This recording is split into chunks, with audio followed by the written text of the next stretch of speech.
With 22 million UK users, LinkedIn offers a fabulous opportunity to find your ideal clients and to stay ahead of your competition. But what do these future clients currently find when they visit your profile? First impressions count. So, are you proud of your fantastic profile because it is client ready and written with them in mind? Or do you look at it and wonder how you could do better because you are not generating leads? My Marketing Guy works with those who want to take advantage of the amazing potential offered by LinkedIn.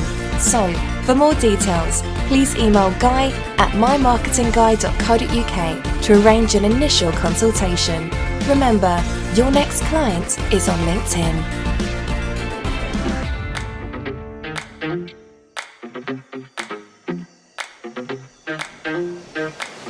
You're listening to Go Fish, exclusively on the Pod Station.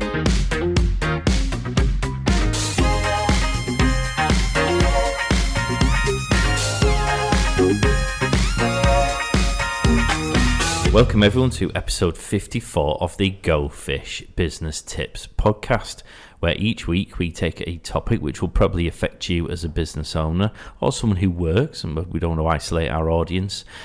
We delve into it and hopefully come up with some ideas, some suggestions. We share experiences, and you might benefit from learning, or indeed it might generate some thought processes that might help you make the most from your business. My name is Matt Pollard. My business is Funky Vibes. Now, normally I have two co-hosts who help me with this show, but we're a man down, literally. Dun, dun, dun. Indeed. So, He's got the man flu. He has got the man flu. So Chris Roxburgh from My Marketing Guy is not here. No. But of course, Ishtar Ali from Ancora Interiors is. I've got the woman flu, but I am still here. That doesn't say a lot for Chris, does it? It does say a lot for men, basically.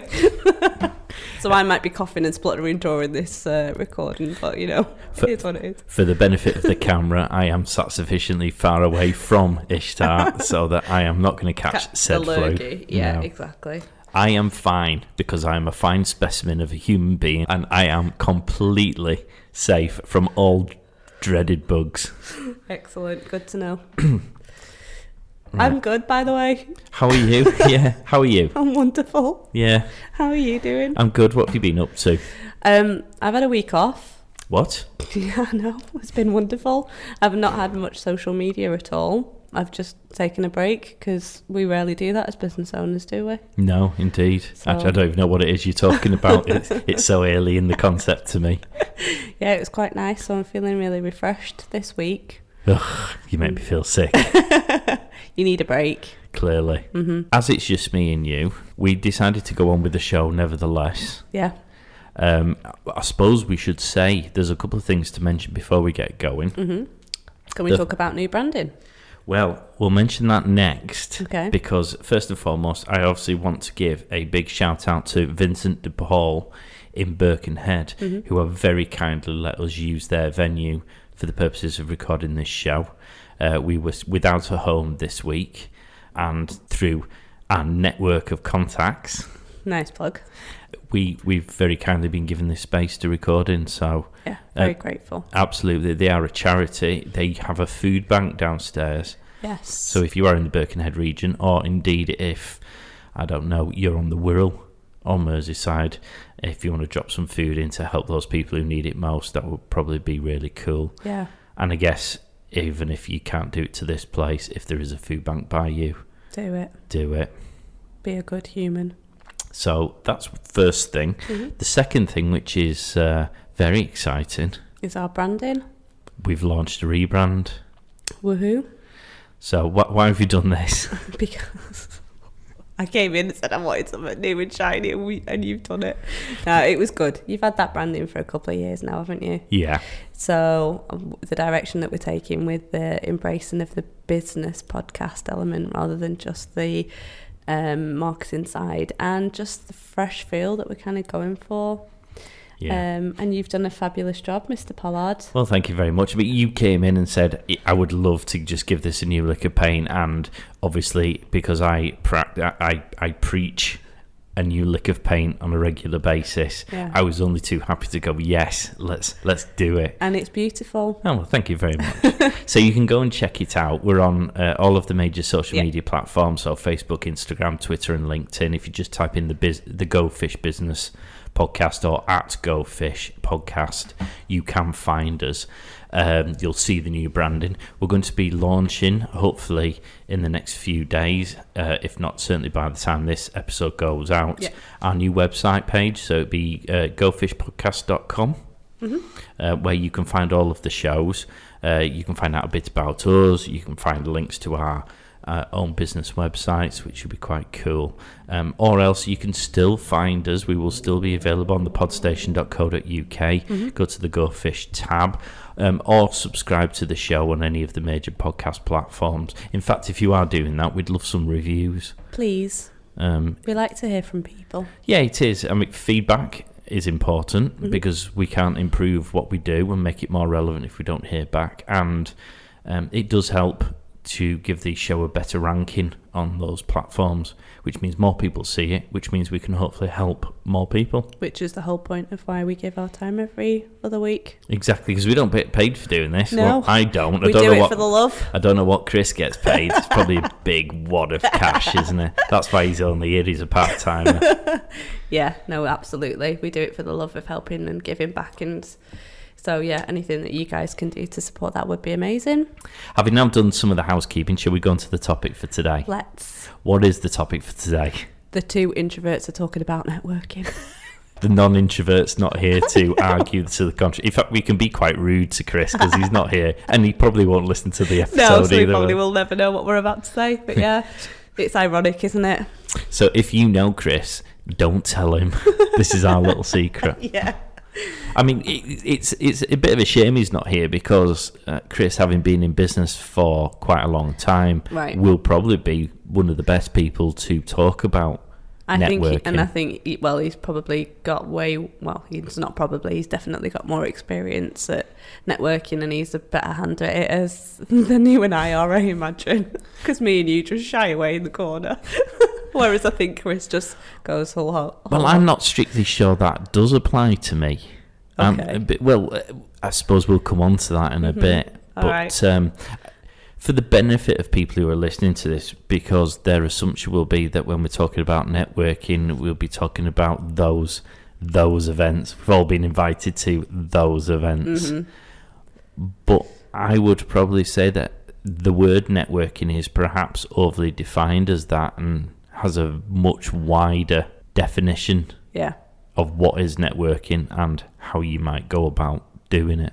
Simplistically, in my brain, networking is anywhere where there's more than two people wanting to get some information out of you, and whether that's you being part of a group of people just wanting to have a discussion and get to know each other, or if you're there for a particular training event or a corporate event and then by default you end up speaking to people. That would be my definition of networking. What about you? For me, it's more about putting yourself into a position where an opportunity might present itself, or you might create an opportunity through building a relationship or doing something. That's so much more eloquently said than I did. Well done, Mr. Palmer. Thank you. Because in essence, for me, networking is anything, anytime, anywhere. It's just about you having the mindset or the discipline in your mind to identify and then seize an opportunity that might present itself. Yeah. In whatever capacity or circumstance it might be. And of course, you have to adjust that subject to your surroundings. So you might be in a social environment, but there might be someone there you could really do some good business with. Well, if you start throwing out your business cards and getting all business heavy to that person when they're just trying to enjoy a mojito in the corner on their weekend off after a long week at work, then you're not going to get very far, are you? Yeah. But just building a relationship with them and then perhaps saying, oh, do you fancy going to the pub next week? Or do you want to go out to, I don't know, a football match sometime? I've got a spare ticket. You know, that kind of, you're creating the opportunity to then evolve that relationship that might then lend itself to a more business-orientated one. Yeah. And for me, it's not all about networking, hasn't transpired to be about getting business. I think for me, it's been more about building relationships with people who can form your peer group support. So a lot of the networking that I initially started doing was just to kind of cover the absence of having colleagues, and therefore having people who you could shout and bounce ideas off. Well, do you want to elaborate on that? Because that sort of introduces why you would start networking, and perhaps also links into when did we start doing it. networking, and did we only do it when we became business owners? So networking for me has been this lifelong topic that I've absolutely hated because I am extremely introverted, and the whole concept of networking in a room full of strangers fills me with dread still to this day. So in my corporate job, I used to go and network at HR conferences. Explain that background, because people won't know what your corporate background is. So my corporate background is I was an HR director for a large global automotive company for a number of years, and by default was invited to many conferences and exhibitions and networking events to represent my brand and my company as a leader in the HR field, right? So other HR directors and business leaders from across the region. And that was, I didn't really enjoy going to those events because it wasn't because I wanted to go, it was because I needed to go because of my company, and it was a reason for that purpose only. But I think, it definitely changes when you set up your business, because then it's all about you promoting the baby that you're growing. So it became very clear when I started my business that I was like, how am I going to get the word out about this little baby that I'm trying to grow, and how do I meet people so that they can get to know me and my company, so that they can potentially use my services. And so when you are put into a networking event with an emotive purpose as opposed to just it's your job, just go do it, I think it adds a different dimension to networking, or at least it did for me. And so going back to what I was saying, I started my contracting business in January 2020, and I was already missing the fact that I didn't have colleagues and peer group support from when I was in my corporate job, because it's a really lonely business running a company. And there was lockdown. And there was a lockdown. And there was the fact that all of your contacts were in another country, weren't they? Well, yeah, completely different region. So I was starting 100% from scratch. I knew no bugger locally at all. So that was a bit difficult. Maybe a little bit crazy as well in hindsight, but we do these things and reflect afterwards. So yeah, the networking that I started to do was online during lockdown, and my God, was it a source of comfort in a dark place for everybody, and I'm sure it was for you as well. I don't know how long you've been networking, Mark. Well, it depends. Going back to what I said before, it's the perception of what networking is, because I think throughout my entire working career I have been networking. I probably didn't realise I was networking I say pre being self-employed, but actually I think certainly for perhaps the last 5 years of being employed, I was aware of when I was networking and what I was doing and why. And I think even to a degree from day one, I probably was aware. So, for example, I was a lawyer when I started out, and when my bosses, obviously anyone who knows the legal industry, and certainly in the early noughties and prior to that, knows it's quite a work hard, play hard type of industry. And so when my bosses used to invite me out for drinks, I would go. But that's not because they were necessarily my friends at the time, although I'd like to think I developed a relationship after that. But certainly when I was a trainee and wet behind the ears, I was essentially networking with my bosses. I was building a relationship. I was trying to ingratiate myself into the business by networking with my bosses. Now, whether I knew that that's why I was going out, I probably wouldn't have attached the word networking to what I was doing. But actually, with hindsight, I probably think that is a fair description of what I was doing. We'd go out with barristers, we'd go out with service providers. And again, that's all networking because True. you're building relationships, Yeah. you're potentially getting something off the back of it, whether it be you're sending more work to them, they're going to do favours for you. So I think from day one I've been doing it, whether I realised to what extent, and very much when you become self-employed, it becomes a much more focused Activity. It's very much ultimately I need to try and generate some work from this. Yeah, that's so true. Whether that be directly or indirectly. So I might be using a service. I might, by networking, find a great service provider for my business. So let's say an accountant, but ultimately I want to work with that accountant because they might pass me work in return. Absolutely, yeah. Because at the end of the day, it's all about either saving money or getting something done in the best way possible, or getting some money in your own pocket. So yeah, I think I've done lots of different networking in a plethora of situations. Yeah. And I think it has changed as I've got a bit older and a bit more experienced. Yeah, I like that actually. You're absolutely right. It is.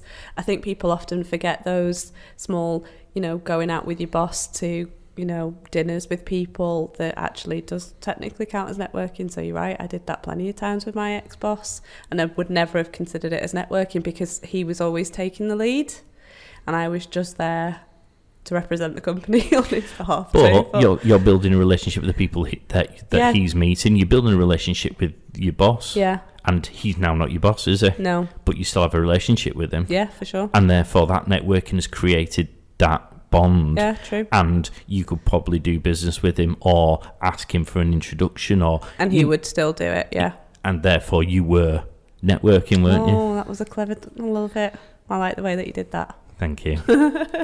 So, do we want to go through the list of what type of things might constitute as networking? Let's do it. Before we perhaps go through what some of the benefits are? Yeah.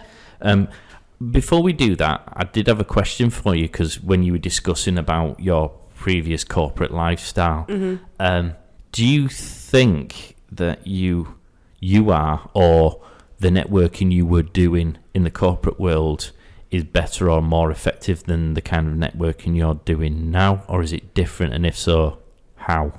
I believe anything that you do that is done with emotion is much more meaningful than when you have to do it because it's your job.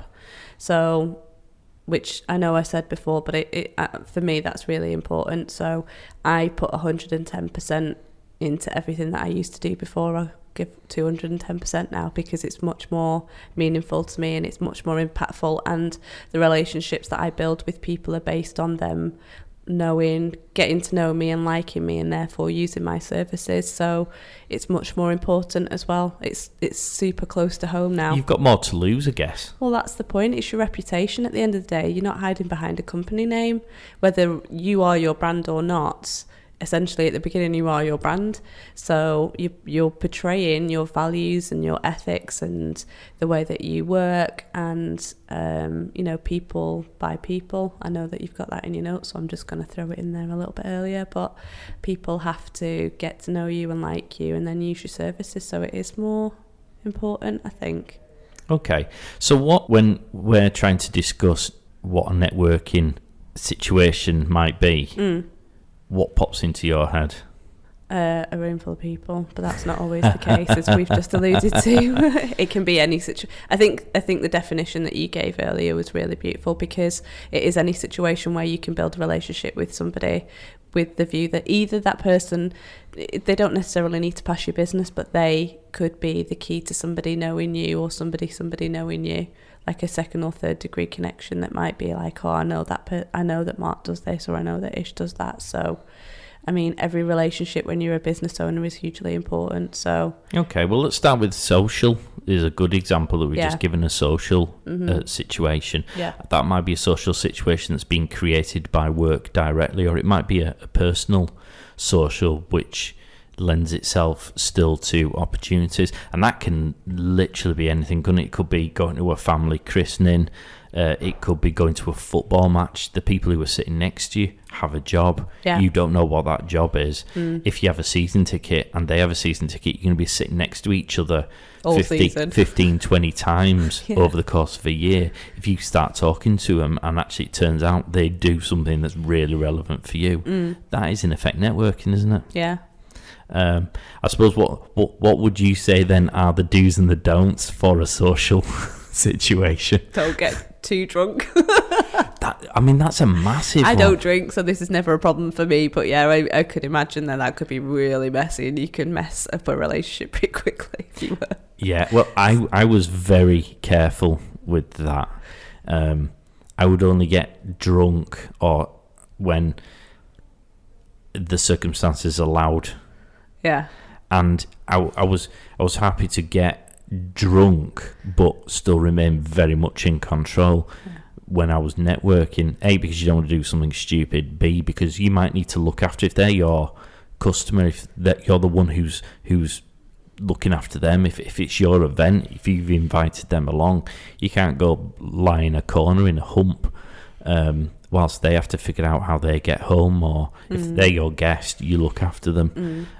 So that is a very relevant one. I've seen people who have been outrageous in their behaviour and just completely disregard the fact that they are the hosts and that they should absolutely be on it. Does their guest have their glass full? Are they making sure that they're not paying for things they shouldn't be paying for? Are they getting introduced to the people that they need to be introduced to? So I think that is quite an important one. Yeah. Topics of conversation that might be off the table.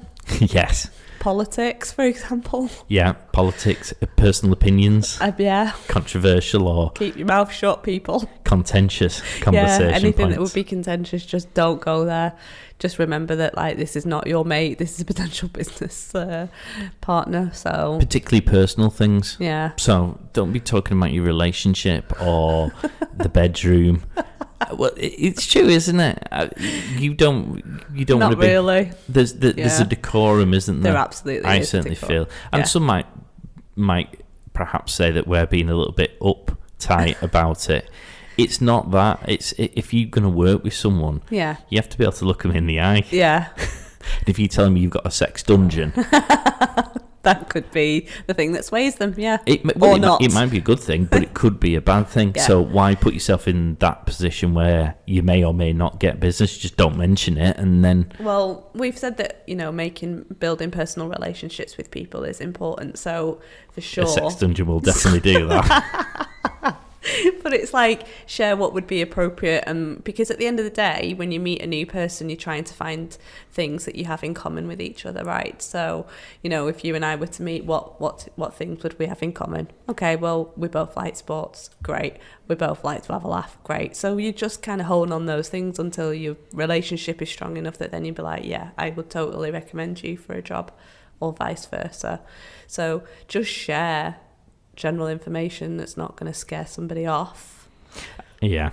And I suppose put your business pitch in context. Yeah. If you're at a funeral and you bump into a cousin you haven't seen for ages who happens to be a really successful business you'd love in on, walking up and going, "Hiya Steve, how you doing? Fancy sending me some work?" Yeah. When it's in a circumstance which is just wholly inappropriate, that you're not going to get a good reaction to that. I'll say, choose your time appropriately. So and the location. It might be more, "Hey Steve, I haven't seen you for ages. We should catch up more often." Yeah, and then go away and follow up. Go away and follow it up. Yeah. Exactly. Okay, what other events have we got? You've mentioned one before, which was online stuff. Yeah. Would that be social media groups or even online things? I mean, explain to me what the online networking was that you got into. Well, didn't everybody get into online? Well, we were all locked in our house. The global pandemic Zoom. of 2020 that will live on in our memories for a very long time. Yeah, and where we all feel like we should have bought shares in Zoom when it just skyrocketed and we'd all been billionaires by now. But yeah, everybody just shot online, and it was, as an introvert, a 74% introvert, it was an extremely safe environment to start networking, I have to say, because you sat in your PJs, nobody knows you're in your PJs, but you are, and there's lots of people on the screen, and you're far enough away that it's not scary, and you can choose if you want to mute people or not, and you can choose if you want to have a conversation or not, because you never met them face to face. So actually, it was wonderful. I did meet some amazing people who are still my friends today. But it's how you ended up on this show. It is. And it's how we met. Yeah, high five. And Chris. Wait, well... Oh, we're fist pumping there. Oh, okay. It's COVID. Yeah, I met Elaine. Yeah. And lots of wonderful people who I now consider friends, but they only really look, you build a relationship with people online, but at a certain point you need to see people in the flesh, make sure they've got legs and not 5 arms and stuff like that they've been hiding off camera. So I've really my relationships with those people that I met online have really flourished since I've been able to meet them face to face. But what a fantastic way to initiate a relationship with somebody. Where would the social media groups then, because there's things like Facebook have tools where you can create groups, and they are quite often support groups or industry orientated groups. People can throw in questions or discuss problems that they might have to get solutions. Where do you sit on that? Because going back to what you've just said there, is that something that would generally stay online? Would you follow those conversations up? I feel like that requires too much effort, having to read everybody's posts. I'm much more about having instant communication with somebody. But is that personal preference? That doesn't necessarily mean that they don't work. Yeah. No, I mean, they might work, but for me, I feel like I'd just get really bored really quick, and it's too much effort trying to... What about you? Well, it'd be impossible for you to have meet if there's 2,500 people in, say, that group. Yeah. You're not meeting 2,500 no, but people. You're having to read posts from people, aren't you? And that takes time. But it might be useful. It might be a useful resource tip, which, funnily enough, is going to be our next topic for the show. But perhaps it's more of that than a networking thing. Because a lot of these groups have specific rules, don't they, that say no selling. Yeah.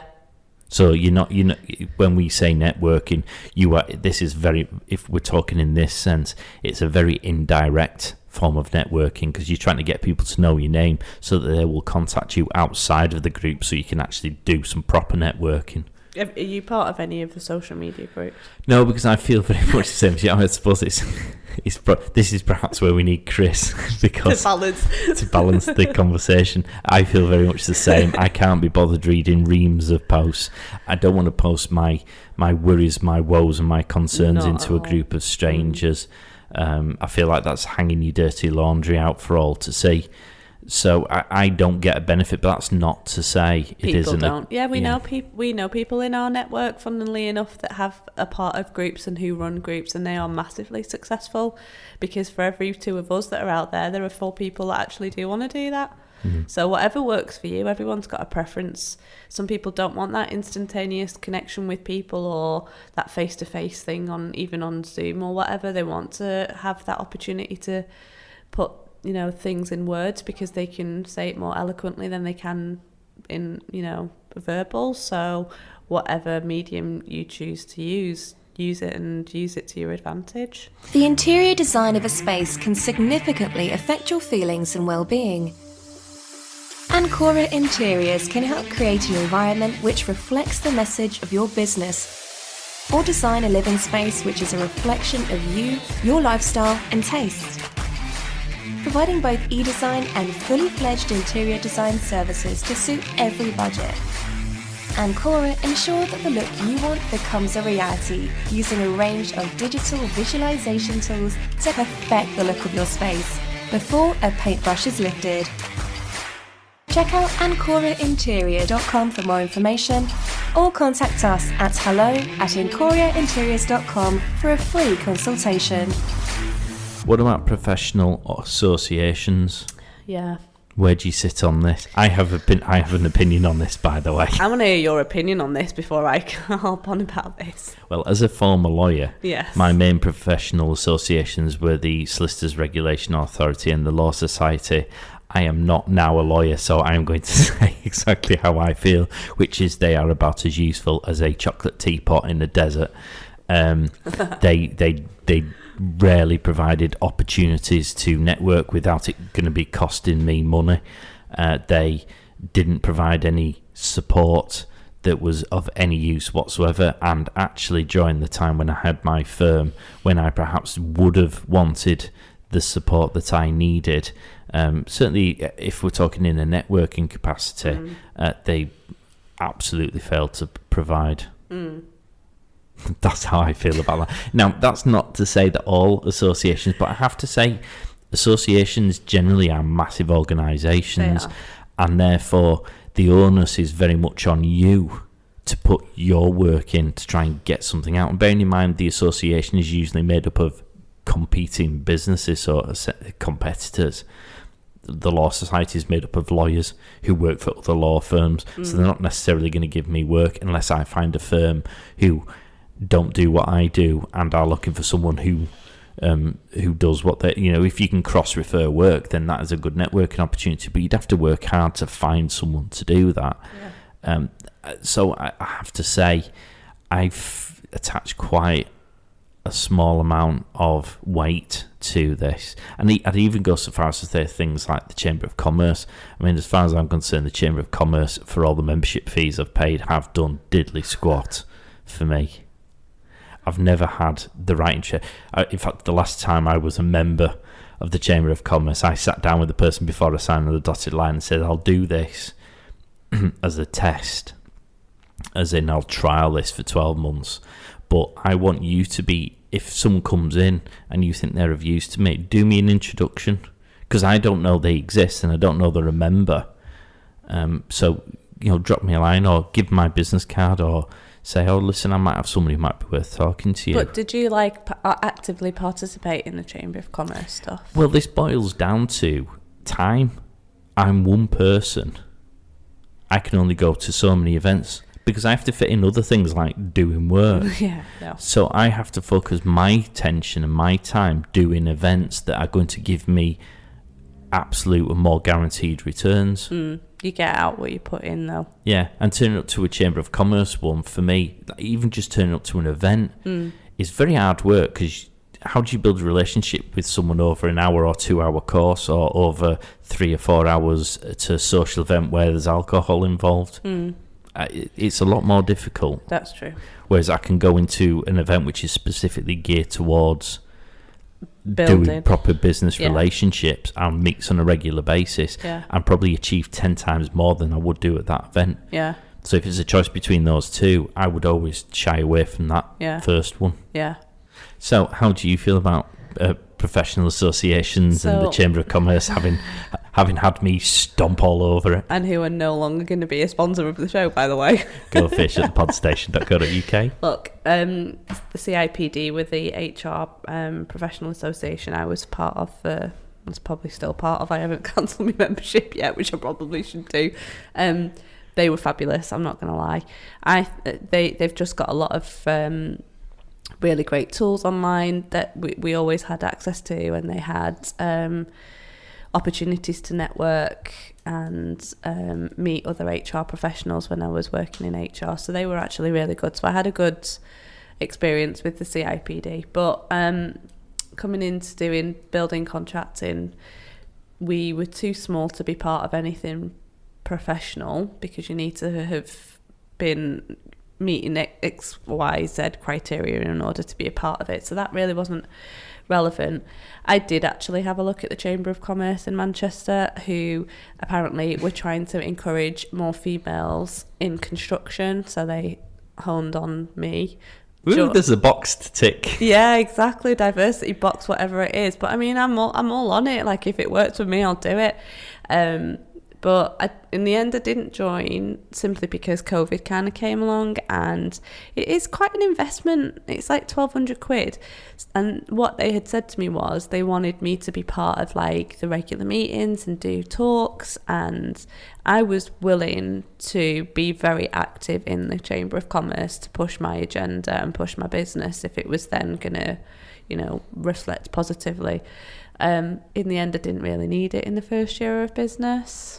So I'm pretty glad I didn't. And having had all of the experiences of networking that I've done, I much prefer what you're saying, where you're in an environment that either will give you the paid group support and doesn't necessarily give you the business because that's actually what you need because you can get the business yourself, or you're in an environment where you can get leads being passed through relationship building. And so that was probably a better use of my time, because I literally got to a point last year, probably in October or November, where I was just like, I'm totally goosed with doing networking. I needed to stop, and I just didn't do any networking from like November till probably March, because I was so over it. I think I was doing like 3 or 4 a week, and I literally was not getting any work done at all, and I was equally not getting any work in from the places that I was networking. So I was a bit like, why am I spending 5 hours a week?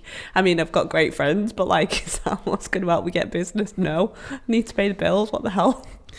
I should caveat the whole Chamber of Commerce thing by each region is very run differently. And my experience of the one that I've had dealings with, it doesn't stack up very well. Yeah, I do think it was a very widespreading criticism there, and I don't think that's fair at all. No, fair dues. Okay, you've alluded to networking events that are networking events, and they're all ones that if you own a business you have probably been invited to. Can we say that but no not without having given money to charity? Fair enough. Yeah, but there's some scary ones out there, isn't there? I would probably say there is a huge variety of those ones, they're called networking events. They are designed specifically to put people in a space and create opportunities for them to do business. Yeah, but I don't like having the pressure. I've not had a good experience with places like that. I feel like you already are under so much pressure to get business for yourself, and having to sit in front of a room of people and almost feel like you're being judged on the fact that you haven't had a one-to-one or given any business. I'm like, that's a big deal, and it's a lot of pressure. I don't want to be in that environment. I want to be able to give people business because, one, I genuinely want to give that person business, and I don't want to have to meet anybody else's targets but my own targets.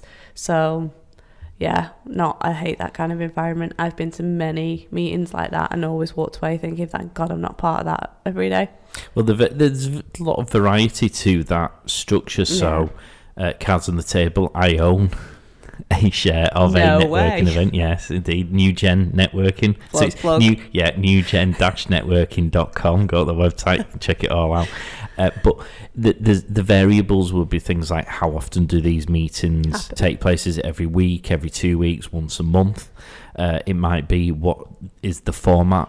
So is it just a casual, everyone meets in a bar or a cafe and you sort of mingle naturally, you can float around the room, it's sort of open networking. You can talk to the people who you want to talk to or is it more formulaic? So is there a structured meeting where people get a chance to stand up and talk about their business specifically and everyone is able to sit and listen? Can we just hone in on that 60-second thing? Yes. Does that not fill every business owner with dread at some point in their life? Well, first time you do it, absolutely. I'm like, even on the 10th time I've done it, I'm still like grabbing my pants because it's horrible. It's the fact that you've got to stand up and be like, hey, this is me. It's never bothered me. You're good. It's never bothered me. The first time I did it, I was nervous about what I was doing, and actually I used to put a lot of effort to make them really different and really entertaining. So I was applying a pressure to myself each week, which didn't help. But in terms of just doing it now, I don't even give it a second thought. If someone said, right, you've got to do a 60 seconds, which, I mean, we did actually at the last... You mean you did? For the last recordings. I chickened out. Yes, we were at the Wirral and Chester Business Fair, and there was a networking period, wasn't there? Yeah. And we were all given, everyone in the room was given a chance to do a 60-second pitch. Yeah. And there was about, how many people in the room? There was about 35. Yeah. And I got up to do on behalf of you, who was cowering in a corner somewhere. It was embarrassing people. Standard. I went up and just did a 60 seconds about this show. And you did it wonderfully, and so did Chris. But I've done a million of them, so I kind of feel like I know how to structure one in my head. I can understand why there are people out there, like yourself perhaps, who just want to crumble Yeah, under if the that thought. door wasn't locked, I'd be out of there. I'd have been out of there, yeah. But thank you for saving me on that day. But yeah, as many times as I do it, I still get nervous before I do it. But you see, would that change if you were a member of that group and you were attending on a weekly basis? Because those people in that room wouldn't, the first time, or indeed maybe for the first month, they are, for all intents and purposes, strangers. And therefore you will feel that, are they judging me? Are they divvies? Yeah. Are they mean? Yeah. Are they talking about me behind my back? Yeah.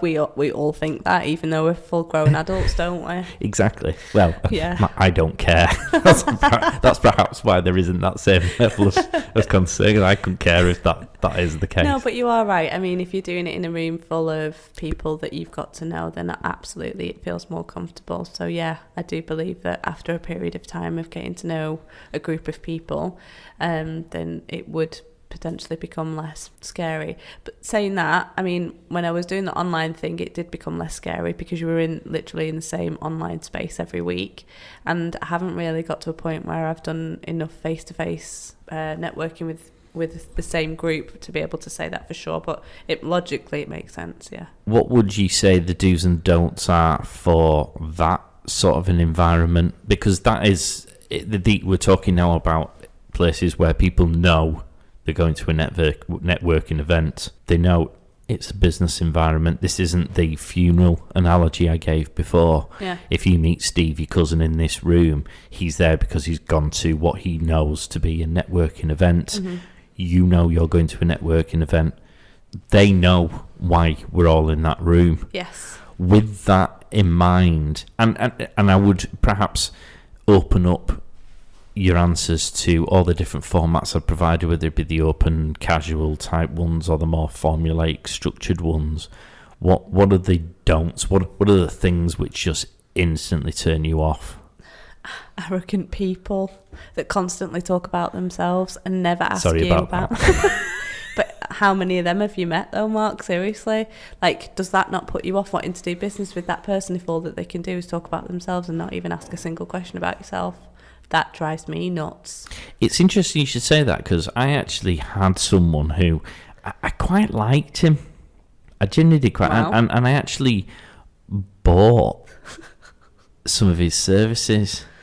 Is that because he chewed your ear off? Well, he did. The first couple of times that we met, he did just purely talk about himself, and actually it transpired that is all he was capable of doing. Right. And all he wanted to do was sell his services and what he did. And to begin with, I didn't mind that, and actually he got some money out of me because I did buy a suit from him. Well, I bought a couple of suits from him, and I bought a couple of shirts the next time, so he had his pound of flesh from me. But after that third or the fourth time of meeting, when he would never commit to coming on a regular basis, he'd only turn up when he wanted to sell something. He only talked about what he did. He only tried to sell you what he did, and there was never a conversation about you or what you wanted or how he could. Yeah, there was no reciprocation. Even though I liked the guy at the beginning, and actually I still kind of like the guy as a person, I'd be very loath to give any more money over, just purely because there's no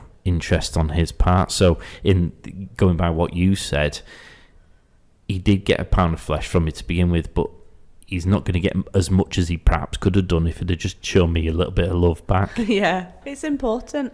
And for me, anybody that, of all the people that I've met, I've probably resonated most with the people that have just genuinely cared to learn about me, and I've been genuinely cared to learn about them, and nobody's trying to shove a sale of anything down anybody's throat. They're just letting you know that this is the service I provide.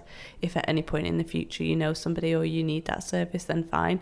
And I've literally given loads of business to people from personal and contacts, just because I know those people are genuine people and they've not tried to shove it. Because I hate it when you go into a shop, right, and there's a store assistant that's like hounding you because she wants you to buy that shoe because it's a part of her commission for the weekend, and you're just like, leave me the sod alone, I will pick the shoe and then I'll come back to you if I need anything.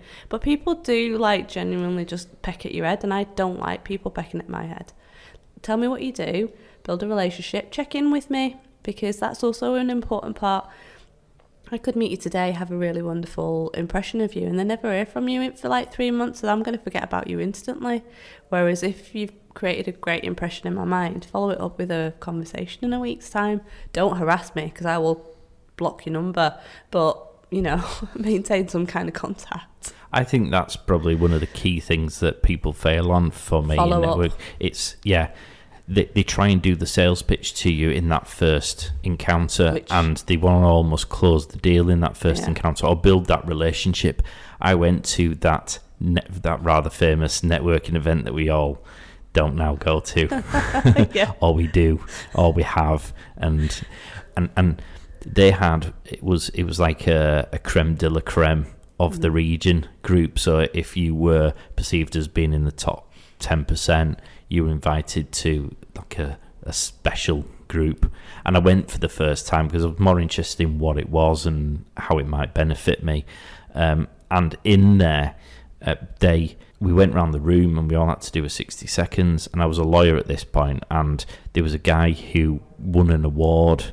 He was given an award for the whole region for having passed £1 million worth of property work in 1 month. Now, obviously, his business had allowed him to do that. So we all went in the room doing the 60 seconds where we had to stand up and tell us what we do. I stood up and I said, "My name's Mark. My business is Vantage Law Solicitors, and I want an introduction to," because we had to ask for an introduction to people, and I want an introduction to that fella over there. Now, one of the directors or people who runs it in the area came over to me and said, "That was a bit of a waste of a 60 seconds because you weren't specific. He's already in the room, so why would you need to ask for an introduction?" And my response was, well, he doesn't know me, I don't know him, he might think I'm a prize plum, and I could walk up to him and try and do an intro, but it would come across as quite an abrasive, "Hi, I want in," having just been awarded £1 million, award for being super mega. Of course, everyone wants to talk to him, whereas I didn't want that.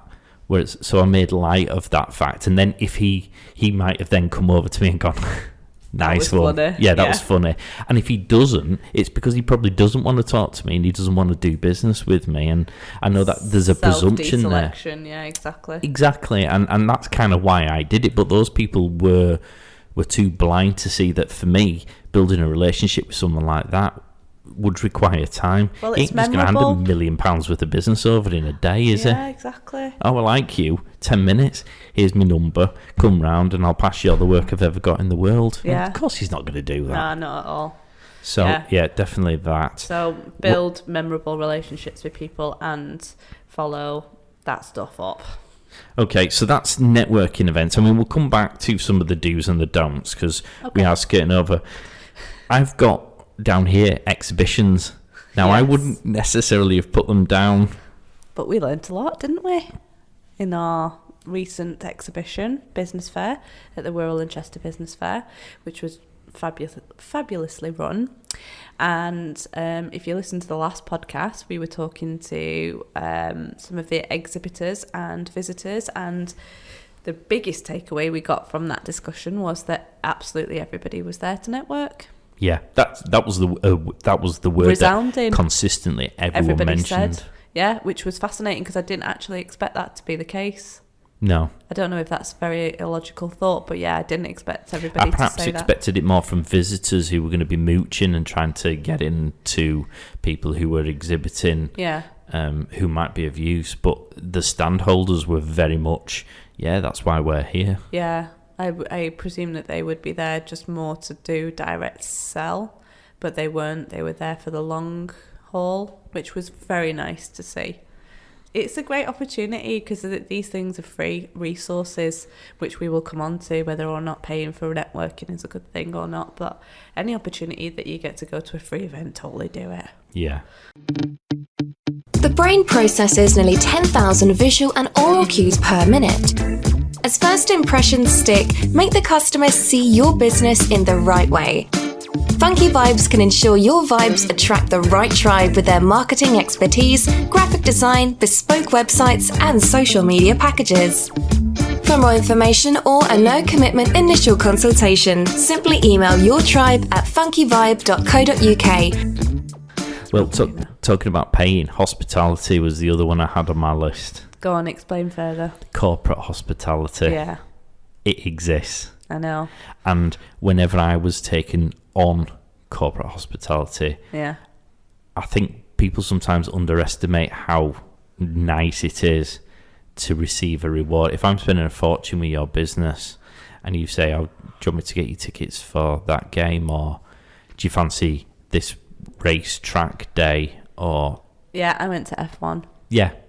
That was mint. But how nice did it feel that someone was going that extra mile or giving you something like that? Yeah, because you were never going to afford them tickets without it, were you, really? And their experiences, I haven't had that experience in my business yet because I'm just little, but at some point in the future, maybe, yeah. But like corporate ones are mint. If you can afford to do it, totally do it. I think so. It's memorable as hell. And it doesn't always have to be something that costs a fortune, but just something that might offer either an opportunity for that person to do some networking, Yeah. or just to reciprocate and further build a relationship. My dad used to do it quite a lot with, there was a couple of particular customers who actually represented quite a large percentage of his business at that time. And so there was a lot of corporate hospitality that went on in wining and dining them, because if they were wined and dined by somebody else, a competitor, Yeah. and that work walked out the door, you had yourself a big problem. It's the cost benefit, isn't it?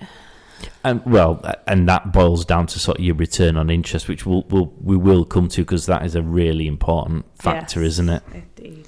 Okay, so we've covered some of those, and it's not all inclusive, that list. As I mentioned, in my opinion, it's anywhere, anytime, anything.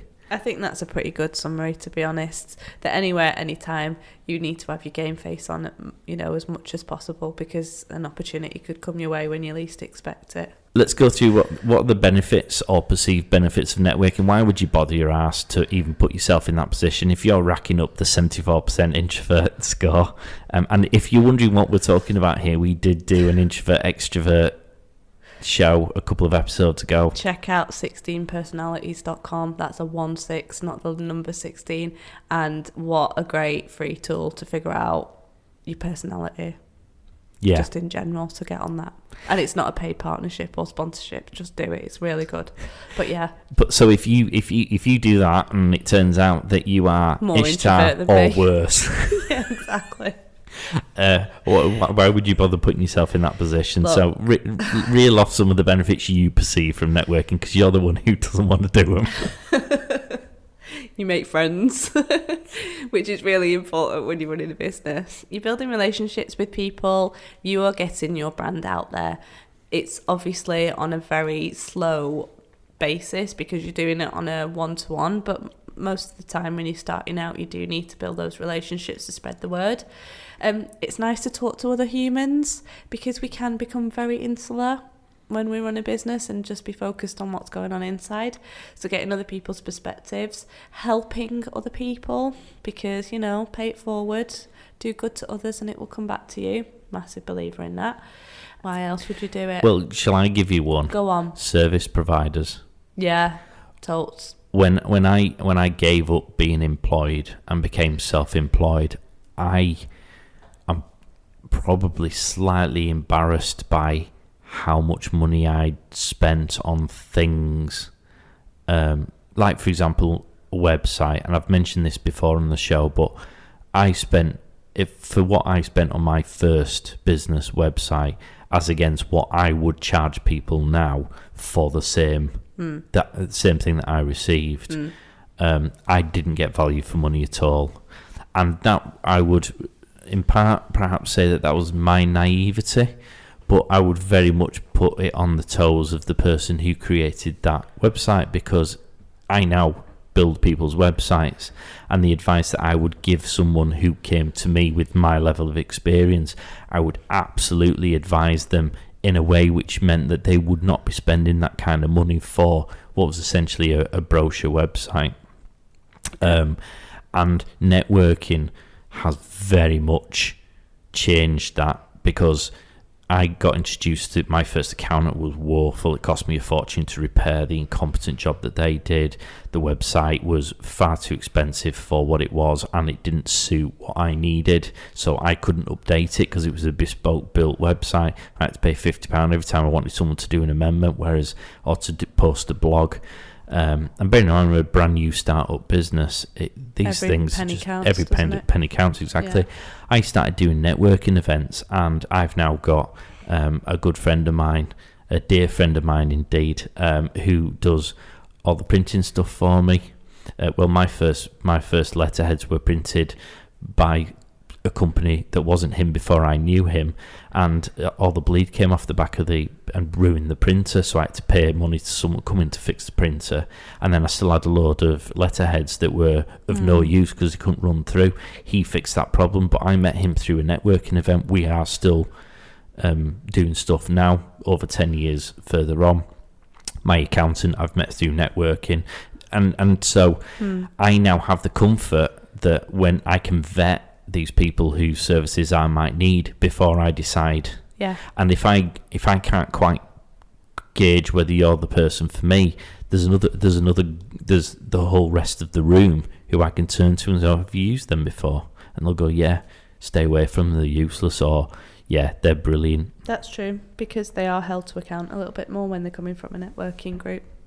I agree, that's a great thing. The other one I think we need to mention is skill development. Okay. I have seen and I personally have experienced a real development in my skills as a result of networking.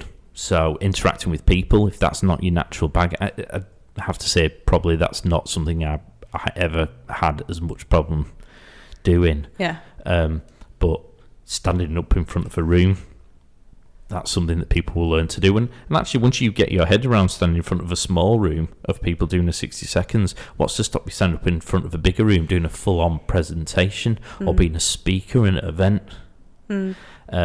putting together a presentation. What else? Learning to network. Yeah. So how do I create an opportunity for you that gets me a brownie point that might then get me some work off you in the future? Yeah. That pay it forward phrase that you used before. Confidence. Yeah, that's a big one, isn't Personal it? confidence. So yeah, really good points. I do think you learn some great skills. Yeah. Any situation where you're stepping out of your comfort zone is always going to be beneficial, and we've talked about that in a previous podcast too. And it helps you learn to get work. Yeah. Focusing on, we talk about business plans and marketing strategies, I know. but finding great referral partners who comes into contact with your perfect customer on a regular basis. Yeah. Can you find them? Can you build a relationship with them? Can you get that work from them? Yeah. And the more that you network, the more that you get better at building those relationships. If it's not something that comes naturally to you, you are right. Indeed. So those are lots of positives. There's lots of positives for sure. They're not all positive. What are some of the challenges? And I'm going to throw these right on your lap, young lady. Given the descriptions of your experiences thus far. So what are the challenges you feel you face? Insincere people, how do you know if someone is going to be able to deliver what they're saying that they're going to deliver? I think that's something that's very difficult, especially if you're not used to, if you're not good at reading people. I think it's very difficult if you're in a situation where you've got to, or you're pushed to immediately give business to people that you're not comfortable with. I'm just take that time to build that relationship before you do it. I think that's a great one, by the way. And that's something that I've learned to better do over the course of time. The presumption was whenever I joined networking groups or was networking, and my automatic assumption when I first started out in business, when I was a pure and wonderful human being, was that everyone was lovely, everyone was genuine, and everyone would deliver on their promises. I am now bitter and twisted, and realise that does not exist in the world. And realise that isn't the case. And so I don't rule people out from that, but there is a longer period and perhaps a better vetting process before I start committing. That is the key, because you will meet a lot of people who will say all the nice things in the world to you, and then you'll very soon realise. That's how me and Chris got you on the show, wasn't it? Yeah. now they won't let me out. Yeah. And then over time, you're just like, no. I mean, at the end of the day, in any relationship, whether it's business or personal, the test of time will prevail, right? So the people that you resonate with and who stay in contact with you and who genuinely have an interest in you and it's reciprocated will be the ones that, you know, are the most fruitful. So take your time. Indeed. Yeah. ROI. The ROI thing is really important because one, when you're a small business, especially when you're starting up, you probably don't have a lot of money. You've only got the money that you've invested in the business, and then somebody comes around and says, right, we need 500 quid for the year in order for you to, you know, join this networking group or however much it is. And it sounds like a lot of money because actually it is a lot of money if you're not making any money. But you've got to really think about how many jobs you would need to get from that networking event in order for it to be a return, a decent return. So, for example, there is a networking event I will be joining. So I know how many jobs I need to get in order to have a decent return on investment, and the likelihood is that will probably happen in the first few months. So it won't even be it'll be a no-brainer to join. But just don't be put off by the fact that like you have to put money out up front. You need to get good networking events should give you the opportunity to join them a few times before you officially have to sign on the dotted line and, you know, hand over any cash. So where you've got an opportunity to do that, do it. And scope out, which is what I've done, a few individuals in that group before you join and have one-to-ones with them and just see if they're going to be the people that you're going to cling to, even if nobody else in the room is going to be able to give you business. If those few people will, then it makes it worth it, and that's what I've done, and that's been hugely beneficial because I'm really stingy. I will not pay for anything unless I absolutely feel that there's a need to pay for it, as you well know, Mr. Pollard. I'm going to give him a shout out, A, because he's a lovely guy, and B, because he actually elaborates on what you've just said. So his name's Dave Palmer from Perfect Getaways. He was actually a guest on the show when we were talking about lockdown stories, which is another episode. Plug. Go and check that out. Yeah. He once did a brilliant presentation at one of these networking events where actually he took that and elaborated on it, because he said it's not just about what work you get, because that's a very tangible thing that you can measure. What he also looked at was the benefits that he receives from being in that room. So he has a travel agency. He's got 5 stores all around the Merseyside area, and he has a lot of demand for things like joiners, builders, plumbers. He has wholesale booze in his free bars. He needs HR services, accountancy services. There's a whole raft of things his business needs that he's able to get because of the relationships he built in there. And not only might he get a better deal from those relationships, so it might cost him less, he might get more for his bang for his buck, or he gets a reliable service that's exactly what he wants without having to then pay again for someone to come in and fix it and repair it. And that in itself has a value massively. That's why, can I give another shout out then? Go on. Given that you do, Mr. Carl Birch. From? He's my new bestie, Eco Decor. Hey Carl, we are now going to be working together, but I love the fact that I've literally only met him 2 weeks ago. He's already working on a nice commercial job for me down in Macclesfield, and we've had 2 one-to-ones now and have plans to be working together on projects in the future. Why did I choose him? 1, he's an amazing person, and I know that from the one big initial discussion that we had, but 2, he's part of this networking group that contains people that I know and trust and who have recommended him. So that has saved me a massive job trying to find and source other painter and decorators that can do the job that I know he will do, and I know he's going to be accountable for the work that he does because he knows me and everybody in that group now. The serial networkers, we know a few, don't we? We do, we all know them. Overextend themselves. Yeah, but I mean, everybody knows them. Literally everybody knows them. And so perhaps that is, I mean, clearly that's a benefit because we know who those serial networkers are. To be fair, if I needed anything, those serial networkers are the people I'd go to if they weren't in my immediate network, because I think that they would probably know the people that I didn't know. Maybe. And you're absolutely right. The flip side to that for me is I don't feel like I'm as valued at their end. There is in every networking group an accountant. Yeah, for or sure. There is a lawyer. there is an estate agent, there is a marketeer, there is a financial advisor, and there is only so much work that serial networker can provide to those people. If you're attending immeasurable numbers of networking events, you're out there just for you, because you're putting yourself out there. And this isn't a criticism, by the way, to anyone who does that.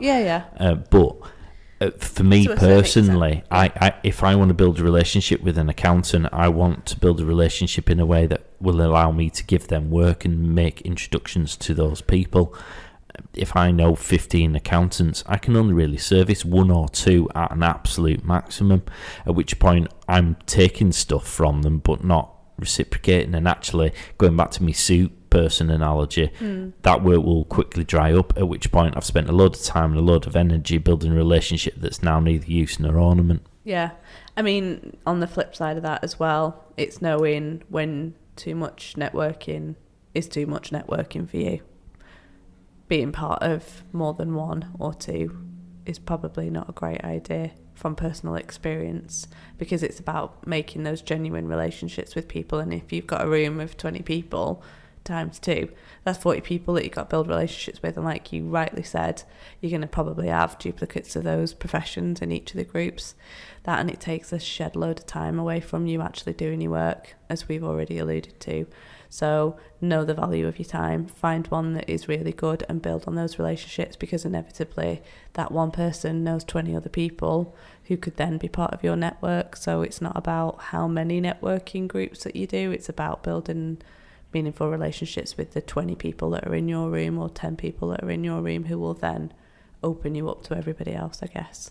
Very much find the one that suits you at the time as well, because it changes. It can change massively. That networking group I keep on mentioning. Yeah. I didn't join it for the first 4 years that I had a business, even though as a lawyer I probably would have got a lot of work from it.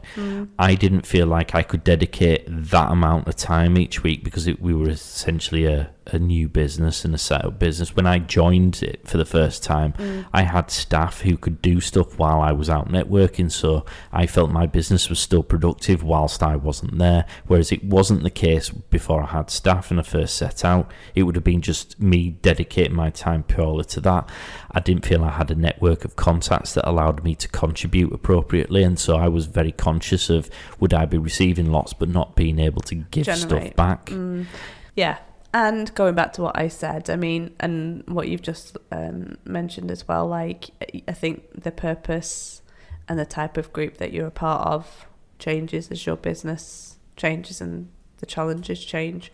So at the start, it was all about peer group support. So I joined a group that didn't give me any business leads, but provided a good support mechanism. I've been part of a group of people that hold me accountable every week.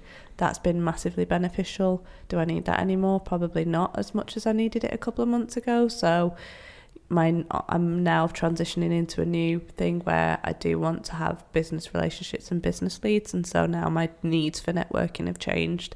So it's a constant evolution, isn't it? Yeah, very much so. Yeah. Okay, I suppose tool tips. Birds of a feather. Can I mention one that I've actually used quite a lot? Go on. Eventbrite. What a fabulous application. If you haven't got it, download it. Eventbrite has a number of free, it basically is an app that has loads of events, some paid, some are free, and you can sort through the app to find the free ones. I found tons of amazing networking events for free on that app, and then got connected to loads of organisations, government or sponsored organisations, European Union invested organisations, and then private organisations that then introduced me to a whole group of people who are now my friends. So Eventbrite, on it, get on it, new businesses. It's even great for just finding events. Brilliant. And it's well worth doing. And people don't know about it, but it's so good. I can't believe people still don't know about Eventbrite. It's been around forever. I know, but I didn't know about Eventbrite until I started Googling. Wow. It's available on an app, so you can have it on an app on your phone. You can obviously find it on Tinterweb. So there's loads of ways of getting it. Go on there, use it. It'll show. You can usually book tickets through there. Yeah, you can. As well. Which we do. But yeah do that. Defo. Camcard is the one I've got. Which I haven't heard of. So it's a free app for your phone. Nowadays, perhaps it's less relevant, but certainly once upon a time, you go to these events and you'd come away with like 20 business cards and you think, oh, Christ alive. And then they'd sit on your desk for 6 months and eventually you just throw them in the bin because True story. you just didn't know what to do and you were sick of looking at them. I know. Camcard, if you scan the card, it will automatically populate the information into a contact that you can then save on your phone. Oh. So there's no manual inputting of contact information. There's a free one and then there's a paid for one, which I presume just comes with some extra tools. Handy. I'm sure I paid for the paid for one at some point. But yeah, well worth doing because business cards are useful. They are. And sometimes you don't know whose business card is useful. Yeah. I generally just add people, and I'm sure at some point I need to go through and cull my contact list. God, what a pain is that? Well, I haven't done it, which is how much of a pain it is. But if ever I need someone, I can just go through and go, right, I need a painter and decorator, and there's probably about 3 or 4 painter and decorators I've met, at which point I can go, no, don't know them, never really met them, they're rubbish. Calbert from Eco Deco. Whoop, whoop. You can send your check to GoFish at Podstation. Yeah, love that one. That's a great one. I usually take pictures, but that's also a pain in the butt. Because you still got to manually put stuff in. Damn right, yeah. And then the final one is I use an iPad Pro. Instead of writing notes. And a good couple of friends, one particular friend who makes me laugh, God bless him, Dave Forrest from Myriad Mortgages, who bought one of those notepad things. Which I have been tempted to do too, by the way, because those adverts are very good. Well, it works on Dave. And one other person that we know of too, yeah. So, yeah, he uses that. And I've always used that. I've used my iPad Pro for about 5 years, or whenever iPad Pros first came out. Yeah. Because I don't want reams of sheets of paper. Yeah. I want the notes in, and because they're electronically stored. Yes. Actually, I find it's quite useful to refer as a reference point. Yeah, I like that one. Good job. Splendid. I think we've done networking. Well done. Haven't we? You've done a great job as always. We. Okay, we've done a great job. Networking is a bit of a chunky subject, isn't it? I think because it's so wide-ranging. Yeah, and lots of people have got lots of varied experiences, but I think ultimately it is such a valuable thing to consider to do and do. Just find the right one for you. My business wouldn't exist without networking. Mine probably wouldn't either. In fact, I'm sure it wouldn't. So do it. People help people. Exactly. Be kind. Hopefully you find it useful. If we've missed a topic, if we've said something you fundamentally disagree with, if there's a question you'd like to raise, or even something you'd like us to mention in the next episode about this topic, then send us an email to gofish@thepodstation.co.uk. You can also direct messages if sending an email isn't your thing. Message, yes. It gives a follow. We mentioned at the outset, we're on which platforms?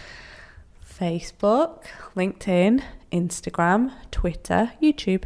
Yes, of course, YouTube. You can listen to the shows there. Yeah.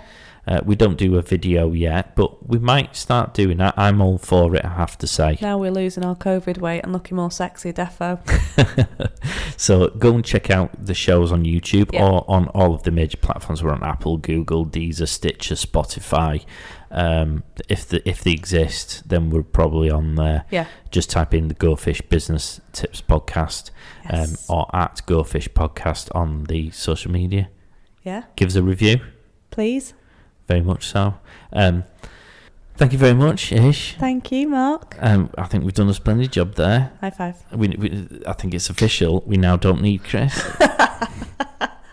It would, in all seriousness, it would have been very interesting to get Chris's take on this topic because I know he's networked for a long time. And this would have been a 3-hour podcast instead of an hour and a half. It probably would have been, but he has a vast amount of experience on this. Yeah. So it would have been interesting. Although we have actually covered the networking topic right at the beginning of the Go Fish podcast when Elaine was there as well. Right. So maybe go and check that episode out for Chris and Elaine's there you go. Input. Fabulous. Insights. And our next podcast is about business tools. And we're not being rude about people there. We're talking about what tools do small businesses use. I found tons, and I can't wait to hear what people think. People say that they found that could help other small businesses. I'm quite excited about this topic. Yeah, it's me because too. what we're going to be doing is we're going to the Liverpool Business Fair, and we're going to be asking people there what resource tools do they use. Yes. Where do they get their resource tools from? Yeah. And hopefully, if you listen to that show, by the end of it, you might have maybe a dozen new tools that you can use to help your business. Yeah, and there's loads of good free tools as well that people might not be aware of, so totally check that one out. Okay, well, I think we've done that. Well done. Yeah, thank you very much for joining us, guys. We sincerely hope you've enjoyed it. It's the Ish and Mark show. We'll see you in 2 weeks. Indeed. Bye. Bye. Get social at Go Fish Podcast on Instagram, Facebook, and Twitter.